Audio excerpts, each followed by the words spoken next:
Hi, I'm Lucas, 31, and the day I stopped by my parents' house just to drop off some mail, I found 85 people in my backyard yelling, "Welcome home, hero." A banner read, "Congrats to the new homeowners." Only problem? The house they were celebrating wasn't theirs. It was mine. And the new homeowner they were congratulating was my sister. My father grinned, said they'd signed everything. On my behalf. And my sister? She smirked and said, "Be grateful." I stayed silent, pulled out my phone, reversed the fraud transfer, opened a folder labeled Receipts, and whispered 3 words. 9 minutes later, every guest got the file. And then the screaming started. I've never been the dramatic one in my family. That role belonged to Rebecca, my older sister, the golden child, the one who could crash a car and still get a hug, while I got a lecture for breathing too loudly. Me? I was the dependable one. Which is family speak for. The one we can keep draining until he breaks. It started small, like it always does. A couple hundred for rent, then a few thousand for a car, then suddenly I was paying off a second mortgage I didn't live in, funding a honeymoon I wasn't invited to, and covering credit cards I never swiped. 8 years of wiring money, over $290,000. And in return? I got ignored at family dinners and used like an ATM with guilt-tripping push notifications. But I kept quiet. Because guilt is heavy. And it sounds a lot like family helps family. So I helped. And I gave. And I gave. And I gave. Until the day I didn't. 2 months ago, I bought a house. Small. Old. Mine. I didn't tell anyone, not out of malice, but because I just wanted something untouched by the clause of obligation.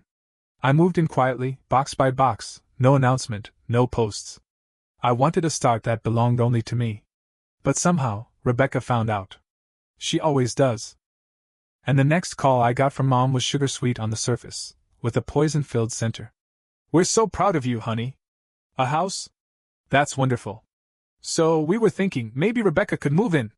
I said no. Which, to my family, apparently translates to, try harder, forge faster.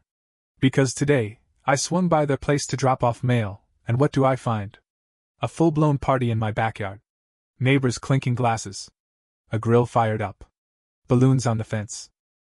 A banner between the trees congratulating Rebecca for buying her first home. She was in my chair. In my yard. Smiling like the queen of suburbia. And my dad? He walks up to me with a plate of ribs like nothing's wrong and goes, "We signed the transfer this morning. You weren't using it anyway." "Power of attorney," he said. "We used your info. It's fine.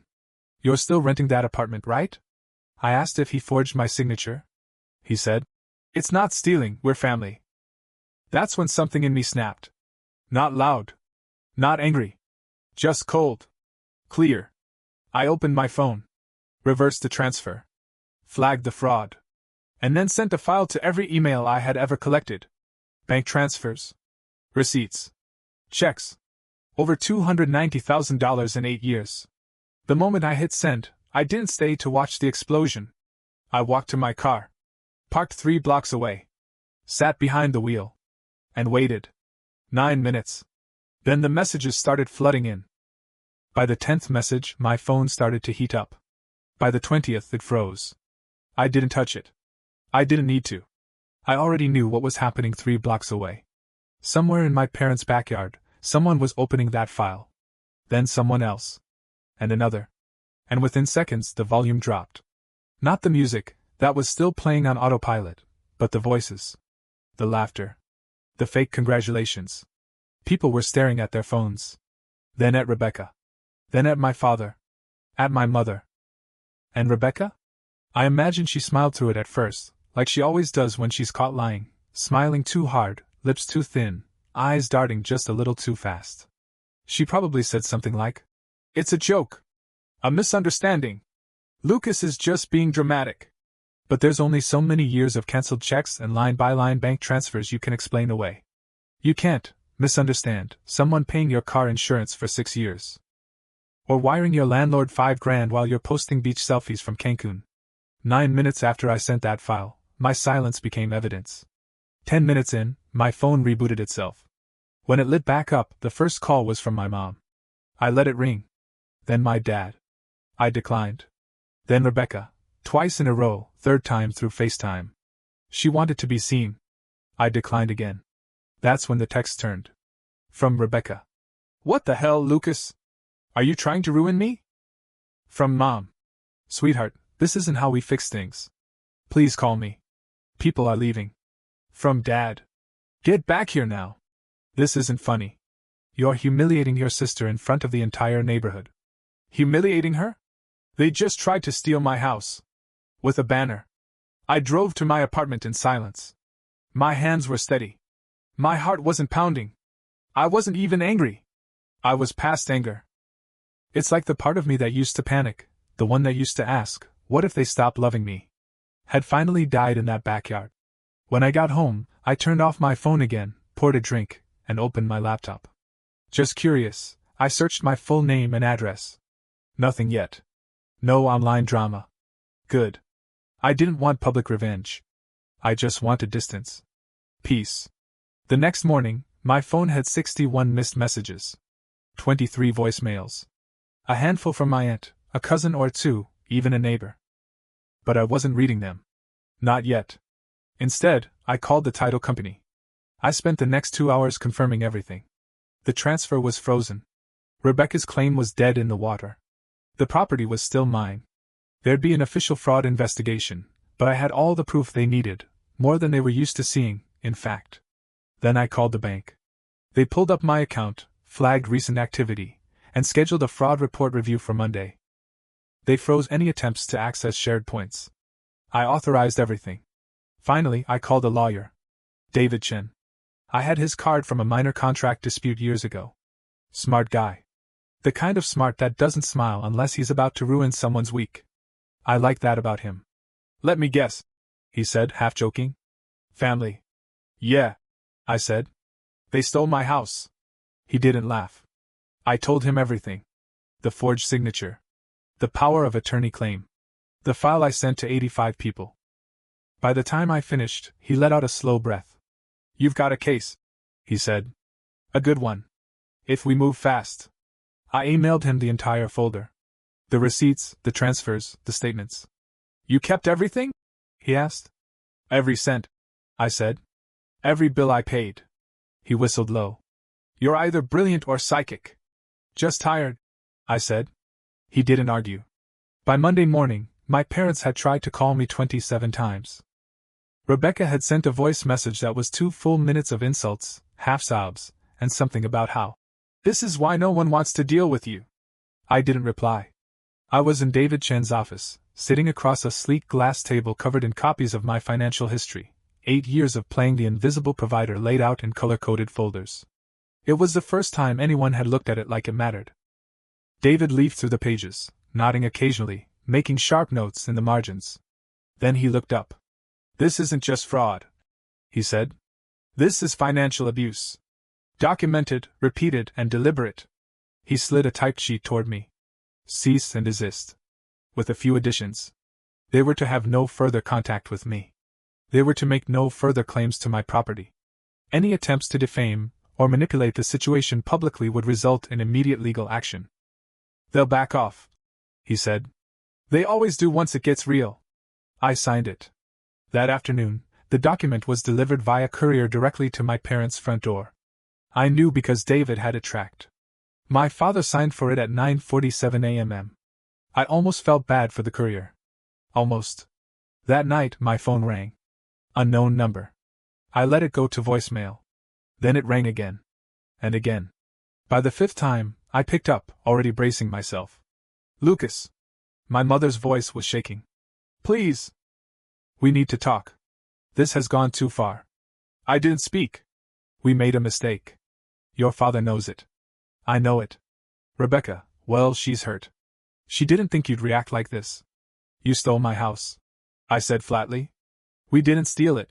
She snapped, and then immediately softened her tone like she was ashamed of losing it. We thought you'd understand. You've always helped us before. You're generous. No, I said. I'm just tired. There was a long pause. Then her voice broke. Lucas, we love you. We're your family. I closed my eyes. You love what I can give you. That's when she started crying. I hung up. The next morning, they came to my apartment. I opened the door and saw all three of them, my father fuming, my mother wringing her hands, and Rebecca wearing sunglasses and an attitude like she was walking into a courtroom, not the apartment of the brother she tried to rob. "You need to stop this," my dad said, the moment I opened the door.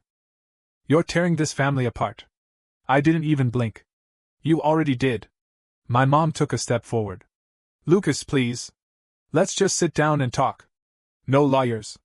No threats. Just us. Like when you used my name to sign real estate documents?" "That wasn't us, Rebecca handled it," she said too quickly. Rebecca scoffed. "Oh, come on. You weren't even living there. What's the big deal?" "The big deal," I said, stepping fully into the doorway, "is that you thought you could just take whatever you wanted and I'd stay quiet. You owe us," she snapped, finally dropping the act. "After everything Mom and Dad did for you, after all the sacrifices. I gave you $290,000, I said. And you still think I owe you?" They all went quiet. My dad, red-faced, stepped forward again. "If you don't drop this, Lucas, you're out. Out of this family. Do you understand me? You are dead to us." And that's when it happened. That feeling. The one I didn't recognize at first. Relief. Because for the first time in my life, I didn't care. "Good," I said. And I closed the door. They didn't take it well. There was shouting, banging, some dramatic sobs. I turned on the TV, turned up the volume, and waited. Eventually they left. 3 days later, David filed the official fraud complaint. The house was locked in my name again. The banks froze everything they could reach. And I, Lucas, dependable, quiet, invisible Lucas, had finally drawn a line no one could step over. 3 days after the cease and desist letter was delivered, the silence finally broke. The first message came from my Aunt Carol, my mom's sister. Subject line: "I'm sorry. Lucas, I had no idea. I saw the file. I can't believe what they did. If you ever want to talk, I'm here." I stared at the screen. Then I opened my inbox. More were pouring in. Cousins. Old neighbors. Even people who had been at the party. Most said the same thing. They didn't know. They were sorry. They believed me now. I didn't reply. Not yet. I didn't know what to say to people who'd smiled at Rebecca while she stood in my house holding champagne. But not everyone was apologizing. One message read: "Hope ruining your family felt good. You've embarrassed all of us." Another: "So what, you want pity? You helped them for years, then threw it in their faces? That's low." I didn't answer those either. Instead, I forwarded everything to David Chin. Just in case. 2 days later, he called. "The deed's been reversed," he said. "Your name's back on the property. Everything's clean. No one can touch it." I drove to the house. My house. The same one they tried to steal with a banner and a grill. It was empty. Still locked. Rebecca never moved in. She thought she wouldn't have to. I stepped inside. No one waiting. No chaos. Just silence. And for once, that didn't feel like loneliness. It felt earned. I made coffee in the kitchen. Sat on the back porch. Listened to nothing. That same afternoon, Rebecca messaged me, through a mutual friend. "They're struggling, Lucas. They can't pay the mortgage without you. I moved back in. You win. Happy?" I didn't respond. She didn't say sorry. Not once. I wasn't surprised. They hadn't learned anything. They just wanted me back in position, quiet, dependable, paying. And for the first time, I didn't feel pulled in. I went to the store that night. Bought groceries without checking prices. Came home. Cooked dinner for one. Turned my phone off. That quiet space? It wasn't empty anymore. It was mine. The first real test came a week later. I was sitting at my desk eating cold leftovers, half listening to a podcast, when my phone lit up with a name I hadn't seen in weeks. Dad. I stared at it until it stopped ringing. He tried again. Then again. Then a text. "Emergency. Call me." I didn't move. 5 minutes later, my email pinged. Subject: Mortgage foreclosure warning. I opened it. It wasn't even addressed to me. It was a forwarded notice. My parents' house, 60 days past due, with a date circled in red. I guess they thought guilt would work better in bold font. Then Rebecca texted. "We're about to lose the house. Are you really going to let that happen?" "Yes." Yes, I was. Because for the first time in my life, I had drawn a line. The mortgage wasn't mine. The emergency wasn't mine. The damage? That was theirs too. I didn't block them. I just didn't reply. Instead, I emailed David. Told him what was happening, just in case they tried anything again. He responded 10 minutes later. You're protected. They have no access to your assets, and any attempt to claim financial dependence can be countered with your documentation. Let them burn their own fire out. That night, I finally opened the envelope I had stashed in my drawer, the official title deed, mailed by the county clerk. My name. My signature. My house. I held it in my hands like a weight I'd been carrying was finally visible. Then I folded it, placed it back, and poured myself a drink. The next few weeks, I heard little things through the grapevine. Rebecca tried moving out again but couldn't afford it. My parents had started selling furniture claiming unfair treatment. Unfair? Unfair is giving someone $290,000 and being called selfish. Unfair is getting cut out of your own home and told to be grateful. I thought about checking on them. Just once. Curiosity. Old habits. But I didn't. I was building something new. I repainted the guest room. Ordered a bookshelf I'd always wanted. I hosted my first dinner, just a friend from work and her brother. Nothing fancy. But when they complimented the space, I smiled and said, "Thanks, it's mine." Because it was. No shared debt. No forged papers. No strings. Mine. 3 months after the backyard betrayal, the house finally stopped feeling like a war zone and started feeling like home. Not a fortress, not a trophy, just a place I belonged in. Every picture I hung, every drawer I organized, every coat of paint, it was all a quiet middle finger to the people who thought they could take it from me. I didn't realize how much I'd adapted to surviving until I no longer had to. No daily phone calls asking for a quick loan. No panicked voicemails about car payments, utility bills, last-minute emergencies that weren't mine. No guilt at 11:30 p.m. that I was the only one who could keep things from falling apart. There was just quiet. And I filled it slowly. Morning runs. Late-night movies. Books stacked by the couch. Normal things. Simple things. Things I'd never had space for when my life was just one long financial triage for other people's problems. Then came the letter. No return address. Plain white envelope, hand-addressed. I almost didn't open it. But something told me I needed to. It was from my mom. Not a card. Not a long-winded guilt bomb. Just a single page of lined notebook paper in handwriting I hadn't seen since I was a kid. Lucas. I don't know if you'll read this. I'm not expecting forgiveness. I know what we did. I know it hurt you. You were right. We used you. For years. We leaned on you too hard and told ourselves it was okay because you didn't say no. But that doesn't make it right. Your father won't admit it. Rebecca's furious. But I'm just tired. I miss you. I miss who we used to be. If there's ever a day you want to talk, I'll be here. Love. Mom. I read it twice. Then I folded it carefully and slid it into a drawer. Not because it meant nothing. But because I didn't know what it meant yet. She didn't ask for money. She didn't blame me. She didn't try to rewrite the story. It was the closest thing to real accountability I'd ever seen from her. But here's the thing about apologies. They don't erase the damage. They just acknowledge it. A week later, I saw my cousin Ava at the grocery store. She looked like she'd seen a ghost. "Lucas," she said, adjusting her sunglasses even though we were indoors. "Wow. You look good." I smiled. "I feel good." She bit her lip. "Everyone's still talking about the party.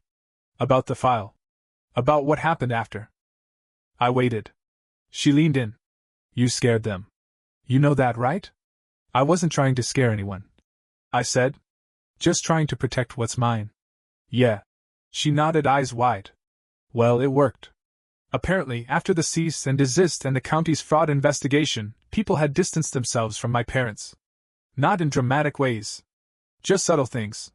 Less invitations. Less help. Less benefit of the doubt. And as for Rebecca? She'd applied for a loan recently. Denied. The fraud report flagged her name. She'd called my cousin sobbing about how I'd ruined her future. No. She did that. I just stopped letting her ruin mine. By month 4 I had a new rhythm. Wake up. Run. Work.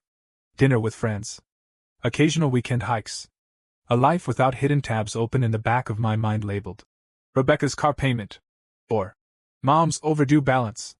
I even started dating again. Her name was Maya. We met at a bookstore.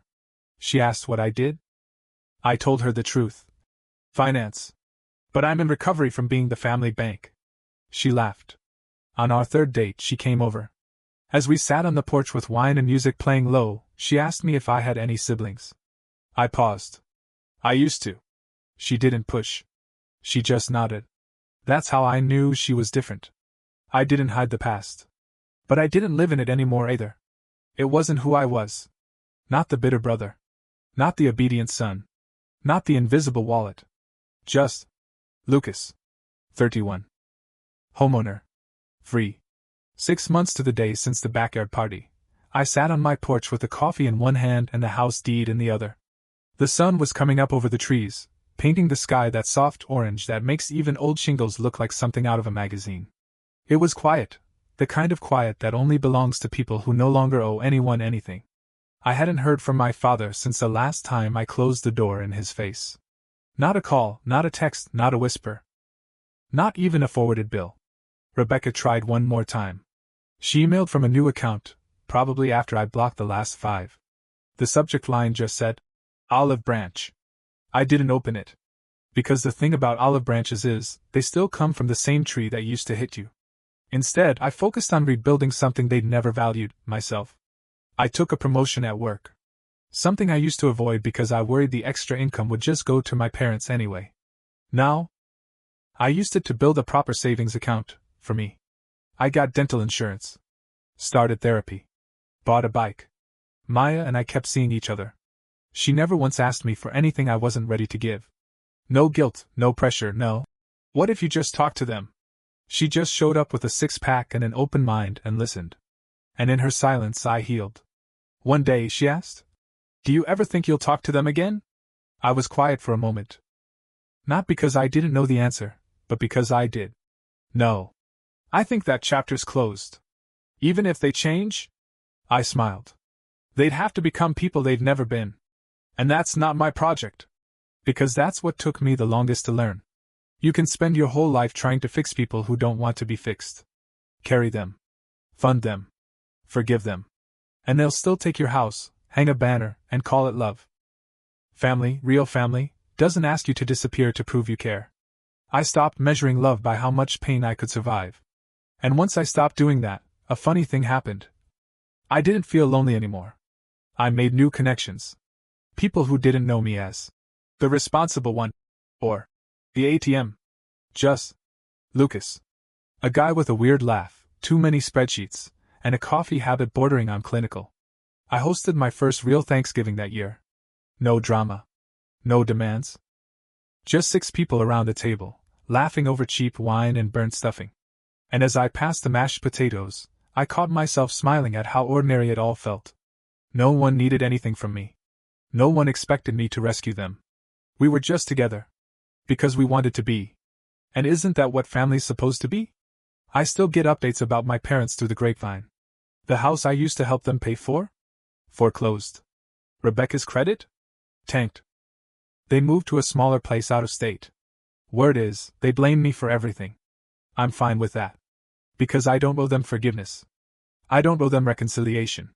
I don't owe them anything. Forgiveness, when it comes, will be mine to give, not theirs to demand. And maybe it never comes. That's okay too. What matters is this: I stopped setting myself on fire to keep people warm who wouldn't even offer me a coat. One evening, I got a letter in the mail. No return address. Just Lucas, in handwriting I didn't recognize. Inside was a single photograph. A shot of me from that backyard party, the moment my father introduced me to the crowd. I looked stunned, a little broken, caught between fight and flight. On the back, someone had written, "This was the moment you stopped being their son and started being your own man. Proud of you." There was no signature. But I didn't need one. I put the photo on my fridge. Not as a reminder of what I lost, but of what I reclaimed. The right to say no. The power to walk away. The peace that comes when you realize you don't have to bleed to belong. Now, when I sit on my porch and the wind is just right, I don't hear ghosts anymore. I hear my own breath. Calm. Steady. Free. And that's enough. That's everything.